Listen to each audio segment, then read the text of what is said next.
우리 학개서 1장 1절로 6절의 이 말씀을 보면서 우리 이 학개서를 보게 되면 우리 구약 성경 중에서 또 소선지자들의 사역과 또 그들의 모든 기록한 이 말씀을 보게 되면 사실 그 당시로서는 우리 학개 선지자가 활동할 당시만 하더라도 그 시대가 어떠했겠습니까? 바벨론의 포로가 70년 동안 포로 생활을 하다가 돌아왔고, 또 돌아온 예루살렘이 자기들의 어떤 이 귀환을 기다려준 것도 아니고 새롭게 개척을 해야 되고, 또 70년 동안 살아오면서 분명히 포로로 잡혀갔던 사람들만 돌아온 것이 아니고 거기에 한 번도 예루살렘을 보지 못한 새로 태어난 2세들도 다시 돌아와서 정말 어수선하게 그지없는 그 당시입니다마는 이 학개서는 성전 건축이라고 하는 것을 통해서 신앙의 갱생을 바로 거기에 도전하는 말씀이 바로 이 학개서를 보면서 우리가 볼 수가 있습니다. 사실 그 당시에 성전 건축이라고 하는 것은 어려운 일이죠. 우리가 평안할 때도 그렇고 또 물론 우리가 더더구나 개인의 집도 아니고 하나님의 성전을 재건한다고 하는 것은 평상시에도 어려울 일인데 포로에서 돌아와 가지고 한다고 하는 것. 그러나 그 어려움 중에서 전혀 할 수 없는 상황임에도 불구하고 해야만 하는 어떤 그러한 이 과정을 통해 바로 새롭게 성장하고 또 새롭게 하나님의 새로운 은혜에 도전을 한다라고 하는 것을 우리에게 보여줍니다. 고인 물은 썩기 마련입니다. 물은 흘러야 되는 것이죠. 작년 캄보디아에 갔을 때 어느 집에 이제 두 집에 우물을 하나씩 파주고 왔는데, 한 집에 갔더니 이렇게 옛날 왜 우리 이 물 두레박이라고 그러죠. 두레박으로 떠서 먹는 그런 파는 우물이 있는 거예요. 그래서 왜 이렇게 우물도 있고 한데 우물을 파줄 이유가 있나 그랬더니 그 선교사님도 그렇고 또 상황을 보니까 그 우물이 있구나 하고 들여다보는데 썩은 악취가 이렇게 나는 거예요. 뉴스에서도 우리가 볼 수 있습니다만은 이 캄보디아 지역에는 비소라고 하는 어떤 그 맹독성의 어떤 그런 그 물질이 나오는데 그 물을 먹게 되면 사람이 그걸 흑색병이라고 그러나요? 다 새카맣게 피부가 변해가지고 나중에는 죽는, 이것이 비소라고 하는 어떤 그런 곳에서 이제 유래를 한다고 그러는데, 그러니까 그 물을 먹으면서 그 물을 이 우물은 버려진 우물인 줄 알았는데 그 물을 떠가지고 큰 항아리, 이것도 시멘트로 만들어 놓은 그 자체가 그 유해 물질이 나오지 않습니까? 시멘트로 만들어 놓은 그 항아리에 담아 놨다가 담겨져 있더라고요. 그 어느 정도 가라앉히고 나면 그 물을 떠가지고 음식을 해서 먹고 또 이렇게 사용하는 것을 보면서 참 우리가 우물을 파주기를 너무 잘했다. 우리가 고인물이라고 하는 것을 캄보디아뿐만 아니라 여기도 마찬가지입니다. 비가 오고 홍수가 나고 한번 개울물이나 강물이 쓸고 내려간 다음에 맑은 물이 나오는 것처럼 고인물은 썩듯이, 여러분, 신앙도 정체 상태에 있으면 우리의 신앙도 하나님 앞에 죽은 믿음이 된다고 하는 것입니다. 행함이 없는 믿음이 죽은 믿음이다 라고 우리에게 분명히 말씀을 해주고 있습니다. 그것을 위해서 우리의 신앙은 날마다 갱신되어져야 되고 날마다 새로워져야 된다 라고 하는 것인데, 우리의 믿음이 날마다 갱신이 되어지고 새로워지기 위해서는 우리가 어떠한 삶, 어떤 믿음이 필요하냐라는 것이지요.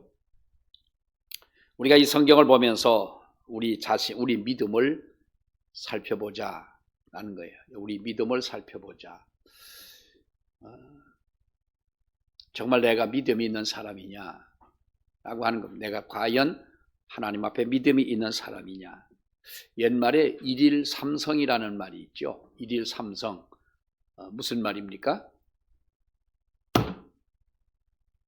일일 삼성이라는 말이 무슨 말이에요? 매일 세 가지를 반성을 하면 성공적인 삶을 살 수 있다. 이게 일일 삼성이라는 건데, 거기 무엇을 우리가 반성하느냐 하면 내가 남을 생각하고 행동을 했느냐라는 거예요. 요즘 우리가 그 사회적으로 문제 하나는 전혀 남을 생각하지 않는다는 거죠. 뭐 다른 사람 의식하지 않고 행동하는 것. 어떻게 보면은 참 그것도 괜찮은 것 같고 또 담대한 것 같고 뭐 또 자기 자유요 권리요 그러니까 그러려니 하고 지금은 세상을 그러려니 하고 살아가지만 여러분 우리가 이것은 결코 아름다운 행동은 아닌 것입니다. 사람은 사람을 알아볼 줄 알아야 되고 나보다 연세가 많은 분들에게 어른들을 공경할 줄 알아야 되는 것이고 이거는 어느 사회나 마찬가지입니다. 우리나라뿐만 아니라 우리가 세계적으로 보더라도 위에 있는 나를 가리키는 선생을 존경할 줄 알아야 되고 나를 낳은 부모님을 우리가 공경할 줄 알고 나보다 나이가 많은 사람을 우리가 분명히 예우할 줄 아는 남을 생각하고 행동하라는 것이고 우리가 친구와의 신의를 지켰느냐라는 것, 저버리지 않고 우리가 신의를 지켰느냐라는 것이고요. 하나는 배우지 않아서 모르면서도 우리가 아는 척하고 가르치려고 하는 것. 이것이 내가 이것은 없었느냐. 우리가 남에게 배운다고 하는 것, 나의 친구들에게 내가 뭔가 남의 친구가 알고 있는 것을 내가 모른다면 자존심 상할 때도 혹은 있을지 몰라요. 그러나 우리는 다 똑같이 알 수는 없는 거예요. 같은 시대를 산다 할지라도 같은 환경에 있어도 우리가 옆에 있는 친구가 아는 걸 내가 다 안다고 볼 수는 없는 거지요. 초등학교 친구 하나가 있었어요. 근데 그 친구가 그 할아버지는 이제 한문을 가리키는 그 한문 선생이었어요. 그 아버지도 한문을 굉장히 많이 하시는 분이에요. 그런데 이 친구는 오면은 그 초등학교 다니는 초등학생 이놈이 초등학교 5학년 때 만났는데 사서 삼경을 얘기하고요. 이 친구가 대학을 얘기하는 건데 그래서 대학 가려고 그러냐니까 그 대학이 아니고 한문을 그렇게 어려서부터 할아버지에게 아주 한문을 많이 알아가지고 아는 채는 얼마나 하는지 모르겠어요. 우리 아버지도 한문을 많이 하시는데 그래서 나도 우리 아버지 어깨너머로 내가 아는 한문은 그때 배운 게 다 같아요. 그래서 좀 더 많이 배울 걸. 근데 이놈은 한문을 얼마나 많이 알고 있는지 그거 하나는 내가 그 친구를 못 따라가겠는 거예요. 같은 친구라 하더라도 그 친구에서 배울 수도 있는 것이고요. 근데 내가 언제도 말씀드렸죠. 제일 세상에서 무서운 사람이 누구냐? 책 한 권 딱 읽고 나서 그 책이 세상에 전부 있는 양 주장하고 얘기하는 사람이라. 우리가 이렇게 일일 삼성이라 내가 하루에 세 가지를 반성하면 성공적인 삶을 살 수 있다라고 하는 이 세상적인 이야기도 있습니다만은 여러분 자기가 하는 일에 대해서 반성을 하는 사람은 성공을 위한 강력한 자원과 에너지를 가지고 있다. 무기를 가지고 있는 사람이다 라는 겁니다. 우리가 일이 잘 안 풀리고 문제가 생길 때마다 우리는 여러분 내 탓을 하는 사람은 별로 없습니다. 우리는 남의 탓을 합니다. IMF 때문에 그렇게 됐고 또 코로나 때문에 여러분 우리가 사업을 하시다가 어려움 겪은 분들이 얼마나 많습니까? 그런데 반면에 코로나 때문에 돈 번 사람이 또 얼마나 많아요. 코로나 때문에 돈 제일 많이 번 사람이 누굴까요? 누구겠어요? 내가 그 양반 누군지 이름을 나한테 안 가르쳐줘 모르겠지만 백신 만든 그 사람이 돈을 제일 많이 벌었을 거예요. 그리고 여러분, 어떤 분이요 마스크 공장을 했대요. 이제 더 이상 해야 되나 말아야 되나, 이거를 이제는 문을 닫아야 되나 하는데 코로나가 딱 터지면서, 저도 한번 농협에서 마스크를 5개 판다고 그랬나, 그래서 나도가 줄 서가지고 한번 산 적이 있는데요. 참 그때 돌아보면 참 그 웃기는 우리가 시대를 지나왔어요.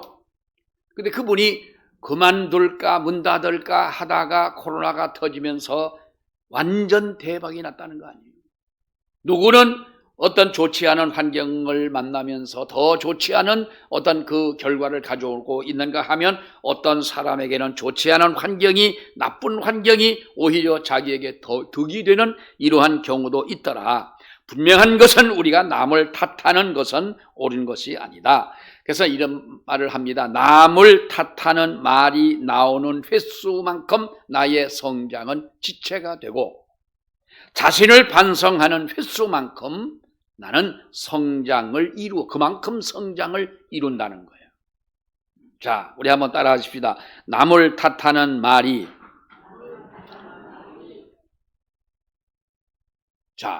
남을 탓하는 말이, 따라 하세요. 남을 탓하는 말이, 입 다물고 있으면 계속 할 거예요. 남을 탓하는 말이,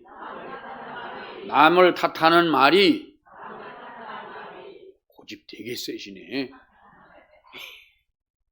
남을 탓하는 말이 나오는 횟수만큼 성장은 지체가 되고, 자신을 반성하는 횟수만큼 자신은 성장할 기회가 된다는 거예요. 여러분, 학개의 선지자가 성전 건축을 선포할 당시에 이스라엘 백성들의, 다시 말하면 그 지역의 경제의 상황이 어떠했겠어요? 우리가 경제 이런 말을 하기도 정말로 우리가 부족할 만큼, 거기는 그야말로 불의의 재난이 일어나고, 특별히 연속적인 가뭄 때문에 농산물에 정말로 그 농사가 되지를 않고, 한두 가지가 아니었습니다. 학개는 그런 가운데서도 하나님의 성전을 건축해야 된다는 거예요. 그리고 이렇게 된 이유가, 불의의 재난이 일어나고 연속적인 가뭄이 일어나고 여러 가지 많은 좋지 않은 일들이 연속적으로 일어나고 있는 이것은, 그 원인은 어떤 사회적으로, 세상적으로 우리가 어떤 다른 사람 때문에 문제가 생기는 것이 아니라 영적인 원인이 있다는 거죠. 학개서에서 말씀하고 있는 것은 영적인 원인이다. 특별히 하나님의 성전 건축이라고 하는 것은 너희가 서운한 일이 아니냐는 거예요. 바벨론에서 돌아올 때에, 또 바벨론에 있을 때, 포로로 있을 때 뭐라고 그랬습니까? 자기들의 수금을 버드나무가지에 걸어놓고 자기들이 부르고 싶은 찬양을 부르지 못하고, 만약에 그러면서도 내가 예루살렘으로 돌아가게 된다면 정말 하나님을 찬양하고 하나님의 복음을 전하고 하나님의 영광을 위해 살겠다고 하는 이런 마음을 가지고 있던 사람들인데, 막상 예루살렘으로 돌아와 보니 자기들이 그렇게 노래했던 모든 것들이, 서원한 것들을 다 외면하고 있지 않았느냐. 그러니까 영적인 나태와 무관심과 이기주의를 지적을 하면서, 여러분 5절의 말씀을 보세요. 5절. 자, 다 같이 읽습니다. 시작. 그러므로 이제 만군의 여호와가 이같이 말하노니 너희는 너희의 행위를 살피라. 너희의 행위를 한번 살펴봐라. 이 지역에 어려움이 생기는 원인이 뭐냐? 우리가 지금 이렇게 영적으로 문제가 생기는 그 이유가 무엇이고, 갈등이 생기는 이유가 무엇이냐? 너희의 행위를 한번 살펴봐라. 모든 문제는, 여러분, 모든 문제는 우리가 다른 사람 때문에 생겨지는 것 같으나, 실상은 모든 문제가 여러분 나 때문에 생겨지는 것이고, 다른 사람의 영적인 문제 때문에 생겨지는 것이 아니라 나의 영적인 상태 때문에 문제가 생겨지는 것인데, 우리는 습관적으로 다른 사람에게 핑계하는 이것이 우리 그 아담 할아버지 때부터 그러지 않습니까? 왜 선악과 먹었냐? 그러니까 뭐라고 그랬어요? 내가 잘못했습니다 하지 않고 하나님이 주셔서 함께 살기 한 아담 때문에 내가 이것을 먹었습니다. 하와 때문에 이걸 먹었습니다. 뭐 뱀 때문에 그랬습니다. 여러분, 우리 사람의 모든 문제는 환경이나 돈의 문제가 아닙니다. 우리의 믿음의 문제인 줄 믿으시기 바랍니다.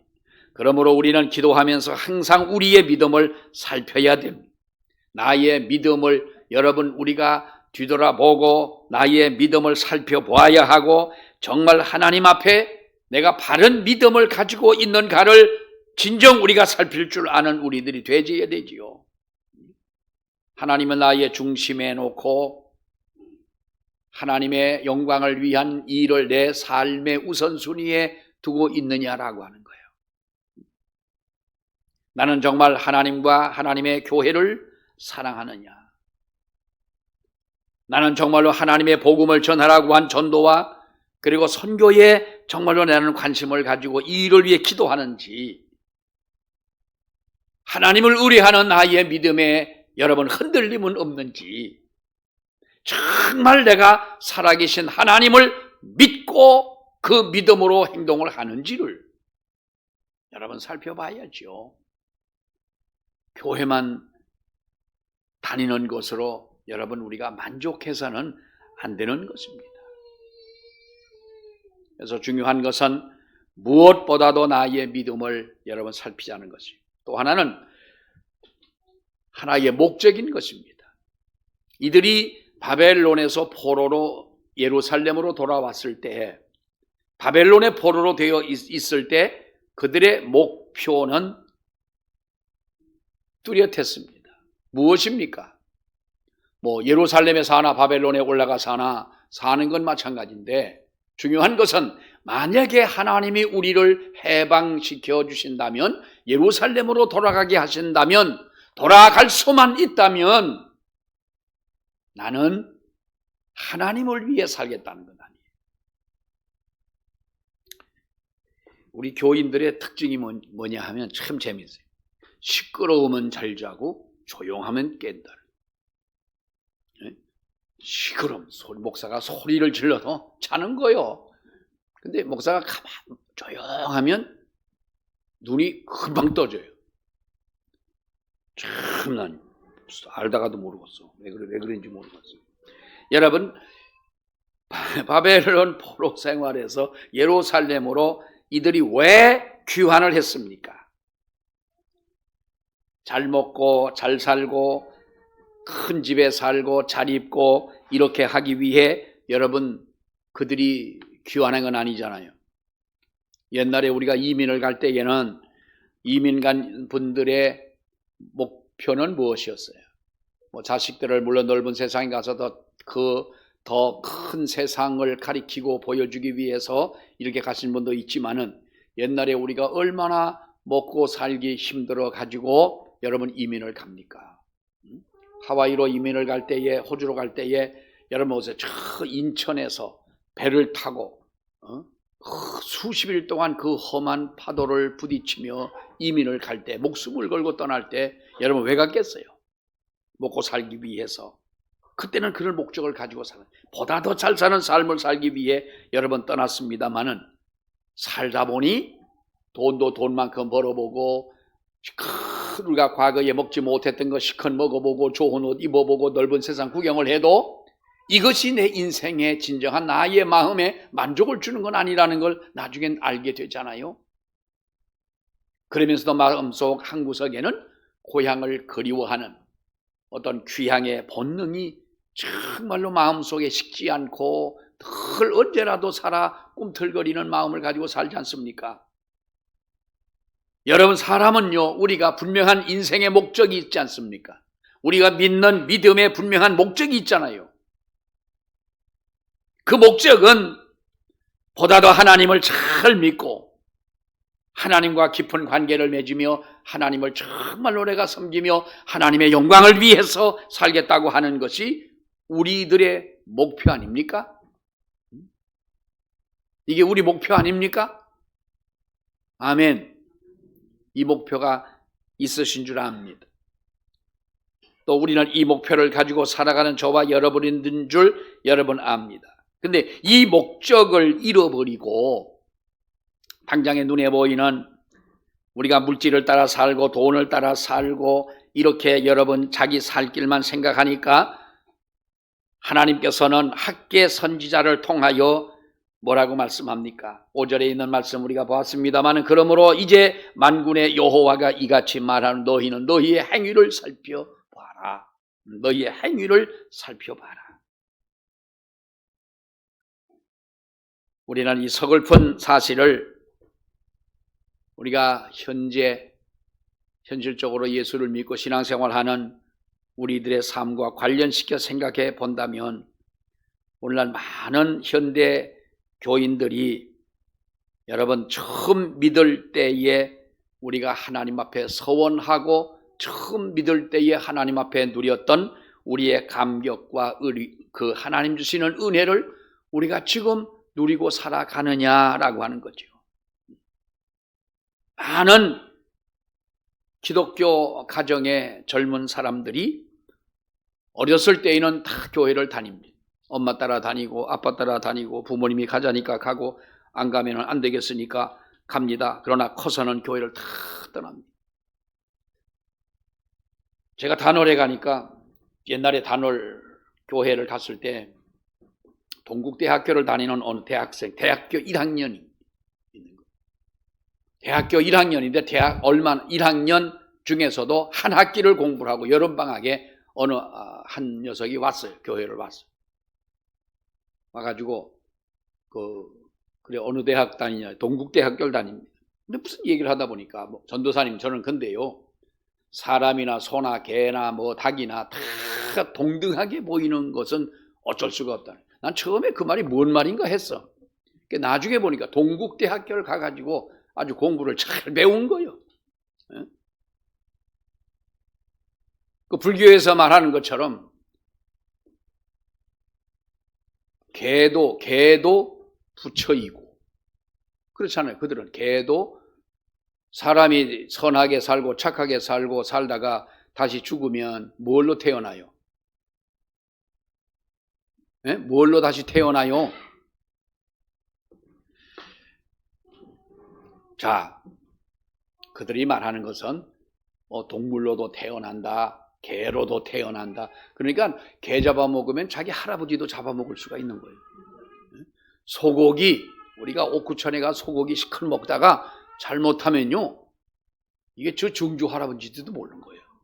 불교식으로 말한다면 그 말이 그 말인 거예요. 자기가 불교대학을 가서 보니, 그래서 내가 물어봤어. 그러면 거기에 그 동국대학교 같은 데는 그 당시는요 일주일에 한 번은 전부 모여가지고 신학교에서 왜 그 전교생이 모여가지고 뭐 이 월요일이나 목요일이나 체프를 하는 것처럼 거기 불교대학에서는 다 이렇게 모여가지고 예배 드리잖아요. 그 사람들도. 그 뭐라 그래요? 여러분이는 나나 모르는 건 뭐 일반이지 뭐. 다 모여가지고 우리가 예배하듯이 그들은 그렇게 그 예식에 참여를 하는 거예요. 하다 보니 사람이나 개나 소나 다 동일하게 보인다. 그러면 이제 대학교 들어가서 한 학기를 공부한 학생, 교회는 초등학교부터 따진다면 10년은 교회를 다녔어. 그 10년 동안 교회에서 배운 지식을 가지고 동국대학교 가서 한 학기 동안 공부한 그것 때문에 다 까맣게 잊어버린다면 여러분 이것이 뭡니까? 우리가 보면 생명력을 갖지 못한 그야말로 신앙생활이라기보다는 교회 생활에 급급을 했다는 거예요. 이렇게 여러분 요즘에 보면 젊은 사람들이 어릴 때는 교회를 다니지만은 커서는 교회를 다 떠나잖아요. 어떤 말이 유행을 했냐 하면 예수는 좋다 그러나 교회는 싫다는 거예요. 그래서 생겨난 교인이 요즘에 어떤 교인입니까? 가나안 교인이. 가나안 교인이 어떤 교인이에요? 가나안, 거꾸로 말하면 가나안, 거꾸로 안 나가. 교회는 안 나간다는 거예요. 그런데 나는 예수를 믿는다는 거. 이게 가나안 교회인이에요. 요즘에 우리가 신종 용어로 그렇게 말을 합니다만은 사실 여러분 우리가 교회나 또는 신학교나 점점 영적인 생명력을 잃어가고 있는 것처럼 보이는 것은 사실입니다. 신학교도 그래요. 교회들도 마찬가지 아닙니까? 그러니까 우리가 어떤 한계에 부딪힌 것처럼 생명력을 잃어버리니 무언들 우리는 할 수 있다고 말할 수가 있겠어요. 큰 몇 개의 도회지의 큰 교회들은 부흥을 하는데 여러분 작은 교회들은 정말 우리가 보면은 생명력 없는 것처럼 그렇게 보여지잖아요. 사실 우리 노회에도 보면은요 1년에 2-3개 교회는 교회 폐쇄 신청서가 꼭 2-3개 정도는 들어옵니다. 그러니까 그렇게 교회가 없어진다는 거예요. 우리 노회 내에.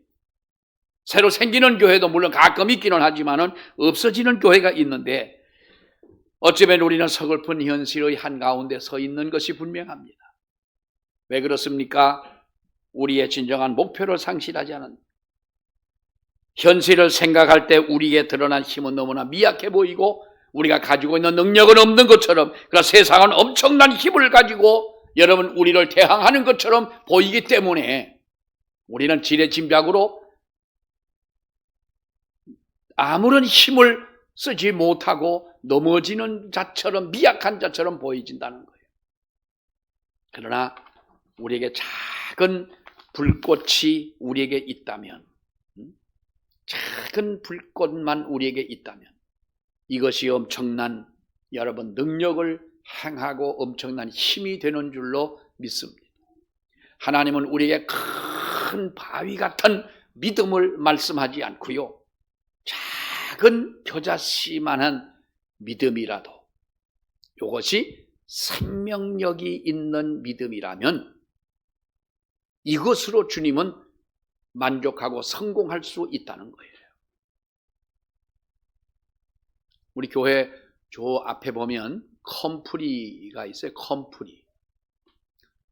컴프리가 이제 얼마 남지 않았어요. 누가 뭐 하도 컴프리를 좋다고 그러길래 내가 작년 봄엔가요? 한 뿌리를 캐서 가져가라고 내가 주기도 했는데 이 컴프리라고 하는 것이 언젠가 그 옛날에 한 폭을 제가 심어 놓은 것이 퍼져가지고 이 몇십 년이 지나도 없어지지 않고요. 또 싹이 나고 또 보면은 그 다음 봄에 또 싹이 나는 거예요.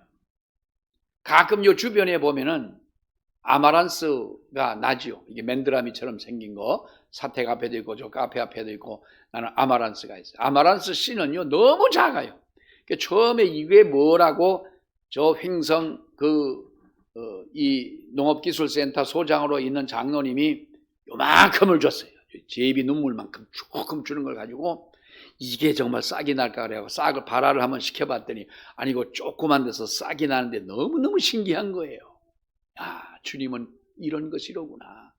작은 겨자씨만한 씨앗이라도 생명력이 있다면 정말 이것으로 하나님은 역사하고 이것으로 큰 일을 하는 것이로구나. 작년에 경상도 지방에 큰 산불이 날 때에 안동 사는 사람이 얘기를 합니다. 목사님요, 산불 한참 날 때 다 타 죽는 줄 알았다는 거예요. 안동 시내에 연기가 꽉 차고요. 그래가지고 목사님 죽는 줄 알았어요. 그런데 여러분 우리나라의 서해 저 함양에서부터 난 이 불이 엄청나게 여러분 우리 한반도 서쪽에서 동쪽까지 영도군까지 불이 붙었지 않습니까? 바다에 있는 배까지도 탔는데요. 어마어마한 불이 일어납니다. 그 불이 처음부터 엄청난 불이 떨어져 가지고 났습니까? 작은 불씨로 인하여 우리가 그렇게 엄청난 사냐를 태우는 것을 봤잖아요. 내 가슴에 진정 작은 불씨 하나만 있다면 여러분 하나님은 그것을 통해 크게 역사하실 줄로 믿습니다. 경상북도 영덕 영덕군을 가면은 남정면이라는 데가 있고 남정면 구계리가 있는데 구계리에 교회가 있어요. 그 무슨 교회일까요? 구계리에 교회가 있어요. 무슨 교회일까요? 이것도 모르면요. 아이고 점심 잡순 거 내는 거예요. 구계교회가 있어. 구계교회. 이 교회에 김상태라는 안수집사가 있었어요.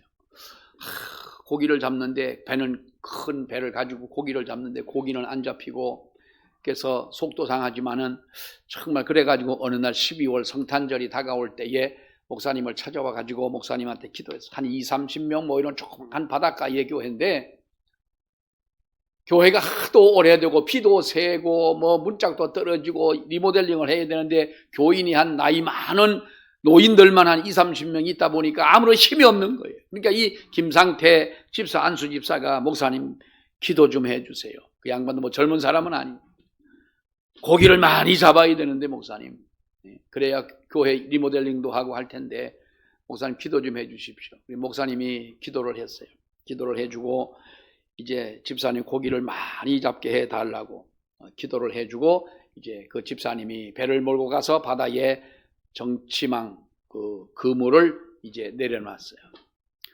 그리고 2000년 12월 24일 날 새벽에 이제 그 그물을 거두러 나갑니다.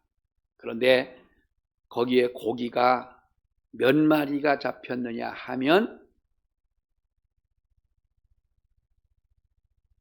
셀 수가 없는 거예요. 우리 자는 분들 때문에 내가 조용조용하게 얘기해요. 웃지 마, 크게 웃지 마요. 셀 수 없이 잡혔는데요. 그 당시에 방어가 그 정치망 그물에 들어와 가지고 방어 한 마리가 15kg 나가면 대방어거든요. 이 대방어가 그 당시에 경매를 할 때에 얼마의 경매를 받았냐면 16만 9천 원이 한 마리가.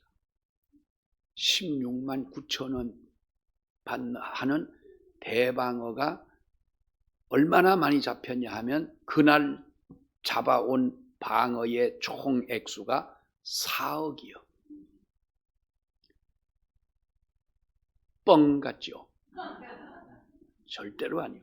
계산을 해보면 이것을 16만 9천 원 한 마리에 그것을 받았다고 하면은 2370마리가 잡힌 거예요. 베드로 몇 마리? 153마리. 그건 아무것도 아니에요. 난 베드로 대단한 줄 알았더니 김상태가 원래 상태가 좋은 양반이에요.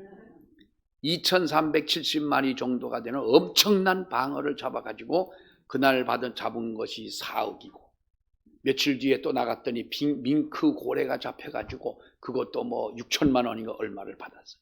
여러분 이 양반이 그래가지고요 목사님을 며칠 전에 와서 기도를 받고 가가지고 고기를 엄청나게 잡고 난 다음에 이 양반이 은혜로 받아서 잡았으니까 이건 정말로 하나님이 주신 것이라고 생각을 하고 우리 연약한 교회를 위해서 하나님이 내게 이 축복을 주셨구나 생각해서 하나님 앞에 헌금을 하면서 목사님 그저 뭐 리모델링 하는 것보다 우리 교회 헐고 다시 집시다 그래가지고 그 영덕군 남정면 구계리 구계교회가 리모델링 한 게 아니라 새로 지었다는 거 아니요. 할렐루야. 남의 교회지만 얼마나 감사한 일이요. 예? 그분이 그럽니다. 왠지 목사님을 찾아가 기도를 받고 싶다는 거예요. 뭔가가 하나님께서만 이루어 주셔야 하는 거예요. 바다에서 태어난 건 아니겠지. 바닷가에서 태어나 성장을 했고 평생을 고기 잡는 사람으로 살아왔지만은 자기가 아는 지식을 가지고는 안 되겠더라는 거예요. 근데 배를 가지고 나아가서 그물을 칠 때도 좋은 자리는 다른 사람들이 다 차지하고 있는데 엉뚱한 곳에 별로 자기 마음에 들지 않는 곳에 그물을 쳤지만은 하나님이 바다 속에 있는 고기까지도 몰아주시는 그 하나님을 그가 체험하면서 이것이 여러분 그 당시에요 신문에도 나고요 기독신문에도 나고 인터뷰도 하고 그래가지고 아주 한때에 이 영덕군의 이 집사님 그 작은 교회가 아주 화제가 됐었습니다. 여러분 역사를 보세요. 존 웨슬레 한 사람을 통하여 영국 교회의 부흥의 역사가 일어나게 됐잖아요. 조나단 에드워드라고 하는 이 한 사람을 통해서 미국의 대각성 운동이 일어나게 되고요. 캠브리지 대학의 7명의 젊은이들이 모여서 기도한 것이 선교의 바람이 불고 중국 대륙까지도 선교를 하게 한 그 기초가 바로 캠브리지 대학의 학생들을 통해서 이렇게 이루어진 거예요. 우리의 가슴 속에 작은 믿음의 불씨만 있다 하더라도 하나님은 그 불씨를 통해 엄청난 역사를 이루시는 하나님이신 줄 믿으시기 바랍니다. 우리가 신앙생활을 하면서 꼭 기억해야 할 것이 있습니다. 교회가 잠자고 있는 동안 지옥의 불은 더 뜨겁게 탄다는 거예요. 우리가 기도를 쉬고 있는 동안 여러분, 사탄은 수확을 거두고 있다는 것이에요. 우리가 하나님의 일을 쉬고 있는 동안 세상적인 것을 우리가 핑계 삼고 환경을 핑계하고 하나님의 일을 쉬는 동안 여러분, 사탄은 이단들을 통하여 얼마나 우리의 한국 교회에 어지러움을 여러분 주고 있습니까? 이만희 같은 분들이, 안상홍 증인회 같은 이단들이 여러분 일어나고 있는 것을 보면은요, 우리 그 이단들을 연구하는 분들이 그럽니다. 단순히 뭐 이단들이 누구를 통해서 어떻게 생겨져 가지고 지금 어떻게 어떠한 상황으로 전개되어 갔느냐 이것만 우리가 이해하려고 하는 것이 아니라 왜 언제 어느 때에 이단들이 이렇게 일어났느냐라고 하는 걸 연구하는 거예요. 교회가 깨어지고 교단이 깨지고 교회가 싸움을 하고 서로가 하나 되지 못하고 하나님의 그 교회들이 기도하지 않을 때 분명히 어디선가 이단은 일어나더라는 거예요. 우리의 면역력이 약해지면은 어디선가 우리의 몸속에 여러분 병이 생기는 것처럼 똑같은 현상인 거예요. 우리 이거 알고 있지 않습니까? 신학적인 어려운 문제를 놓고 신학자들이 모여가지고 이렇게 논쟁을 벌이는 그러한, 우리가 뭐 신학 세미나라고 합니다만은 그 논쟁이지요. 논쟁을 벌이는 것을 보면 한 사람이 어떤 주제를 내고 얘기를 하면 또 한 사람은 또 거기에 대한 것을 뭐 반박한다기보다도 어떤 질의를 또 하게 되고 또 그 질의에 질의하다 보면 이게 도대체가 제목이 뭐고 답이 뭐냐 할 만큼 찾아 듣기가 어려운 거예요. 러시아의 옛날 소련의 정교회 지도자들이, 소련의 정교회는 여러분 역사 있는 그 정통 종교 아닙니까? 1000년이 넘도록 지켜봤던 종교회, 지금도 여러분 그렇습니다만 이 지도자들이 지하에서 치열하게 그 회의를 합니다. 논쟁을 합니다. 그 중에 하나가 뭐냐 하면 이 사제들이 입는 옷 위에 후드의 색깔을 빨간 걸로 할 것이냐 파란 걸로 할 것이냐. 큰 사람들 논쟁하는 거 보면은요, 참 쓸데없는 것까지도 논쟁합니다. 이러는 사이에 지상에서는 우리가 공산주의자들이 공산당을 그 당시에 뭐 공산당으로 개명을 한 건 아니지만은 이 레닌에 의해서 공산주의자들이 일어나게 되고 정권을 장악하면서 그렇게 종교적인 논쟁만 벌이던 수백만 명의 지도자들이 죽음을 당하고 엄청나게 많은 사람들의 종교인들이 여러 번 처형을 당했지 않습니까? 우리가 분명히 하나님 앞에 목적을 분명히 하자는 거예요. 그렇지 않으면 여러분 안 됩니다. 우리가 하나님을 온전히 의지하는 믿음이 약하기 때문에 그렇습니다. 시편 125편에 보면 여호와를 의뢰하는 자는 시온산이 요동치 아니하고 영원히 있음 같도다 그랬어요. 여기 보면 여호와를 의뢰하는 자, 여호와를 믿는 자, 의지하는 자, 의뢰하는 자는 시온산이 요동치 아니하고 영원히 있음 같다. 어떤 미국 선교사가 캐나다로, 이제 그 이웃 나라긴 합니다만은 캐나다로 이제 선교를 갔습니다. 그런데 겨울에 로렌스 강을 건널 때, 강을 건너가야 되겠는데 이게 얼음이 얼마나 그 단단히 얼었는지 의심이 되니까, 캐나다는 추운 나라 아닙니까? 이 선교사가 생각하다가 걸어가면 빠질 것 같으니까 네 발로 엉금엉금 기어서 갔대요. 겨서 이렇게 강을 억지로 건너가고 있는데 뒤돌아가기도 뭐하고 앞으로 가자니 아직도 많이 남았는데 갑자기 바다 그 강의 얼음이 쭉 하고 갈라지는 소리가 나더라는 거예요. 깜짝 놀라가지고 하나님 한 번만 살려달라고 그러는데 뭔 소리가 뒤에서 나서 보니까 어떤 사람이 그 말이 끌고 가는 왜 그런 그 무슨 차라고 합니까? 이런 그 마차를 끌고 마차를 타고서 막 달려가더라는 거예요. 자기는 일어서지도 못하고 네 발로 막 하고 있는데 말을 부리는 마부는 늘 다니던 길이 있겠지요. 그리로 막 말을 몰고 가는데 가만히 생각을 해보니 누구 믿음이 더 큰 거요? 그 현실적으로 누구 믿음이 더 크더라? 마부의 믿음이 엄청나더라는 거죠. 야, 이게 내가 뭐냐? 그래서 그 자리에 엎드려서 하나님 앞에 회개를 했답니다. 하나님, 뭐 회개할 일이라기보다는 그가 회개한 것은 하나님, 내 믿음 없음을 용서하시옵소서. 마부도 믿고 저렇게 말을 달려 이 강을 건너가는데 하나님의 복음을 전한다는 선교사가 내가 너무 믿음이 없었습니다. 내가 믿음이 너무 약합니다.